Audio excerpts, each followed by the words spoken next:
kwa tabia ya karibuni ya AC Milan inawezekana. Inawezekana kabisa. Fabregas ameitengeneza timu yake imekuwa ni timu shindani. Imekuwa ni timu shindani, lakini pia inacheza kwa discipline.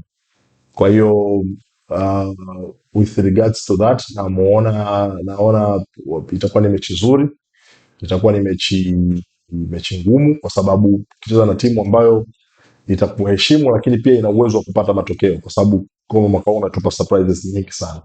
Kwa hiyo kwa sababu hiyo pia, na AC Milan somehow, yani unawaona wapo, unaona kuna siku naamini kuna kitu kikubwa wanaweza kufanya, wakuoneshi, kuna siku wanakuonyesha kitu kikubwa. Kwa hiyo kutafuta alama moja sioni kama inaweza kuwa kazi ngumu sana, lakini sio kwamba nimesema sioni kama itakuwa kazi ngumu sana.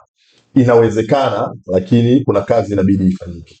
Kazi yenyewe ni kucheza kwa discipline, kwa compact, na kuwashambulia pale ambapo nafasi inapatikana kushambulia, kwa sababu bado kuna baadhi ya wachezaji ambao wako AC Milan unaamini wanaweza kufanya chochote kwa muda wote.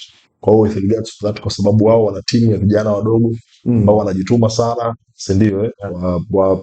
Wana nishati ya kutosha, wana uwezo wa kutafuta point moja. Maybe surprise inaweza kutokea, lakini kwa alama moja, kwa swali lako, nikirudi kwenye swali lako, inawezekana kupatikana.